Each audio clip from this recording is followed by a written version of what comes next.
नमस्कार, मैं उजिया रिजवी और आप देख रहे हैं EZ24 न्यूज। भारतीय नववर्ष चैत्र शुक्ल पर आवास फाउंडेशन ने कलश यात्रा निकाली।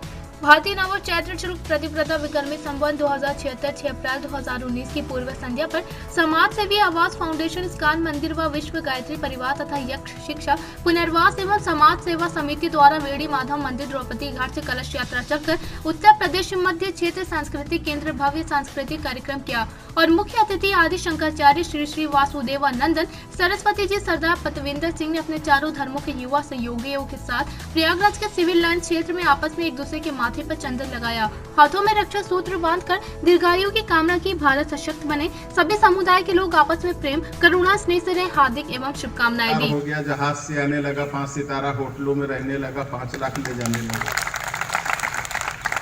संपन्न हुआ और यह उत्सव के रूप में सभी बच्चे और सब लोग कार्यक्रम कर रहे हैं। सांस्कृतिक संध्या हो रही है, भजन संध्या हो रही है, भगवत कीर्तन भजन के साथ ये पूर्ण हुआ। धन्यवाद सर। अपना नाम बता दीजिए। राजेश्वर सिंह।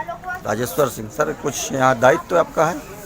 हमारा दायित्व संस्था के लोग हमें संरक्षक के रूप में देखते हैं और हम इसमें सहयोगी हैं। करता धरता हमारे संस्था के लोग, नौजवान साथी जो आगे बढ़ करके हमारे अध्यक्ष अजय जी, हमारे जो महामंत्री हैं धन्यवाद पूरन शुक्ला जी, ये सब लोग आगे आकर के इस कार्यक्रम को और उनके साथीगण जो मित्र के लोग हैं उन लोगों ने हर्षोल्लास के साथ इसको रखा। हमने कहा ठीक है, जब आप सब लोग जो है जब जिसे हाथ की उंगलियों की तरह से कनिष्ठिका और जो है मध्यमा सब लगी, तो एक बड़े होने के नाते संरक्षक के नाते मैंने भी झुक करके इनके साथ कंधा के कंधा मिला करके झुक के इनके साथ आहुति दी इसमें कि भाई चलिए हम भी आपके साथ इस कार्य को संपन्न कराएंगे। धन्यवाद सर। धन्यवाद।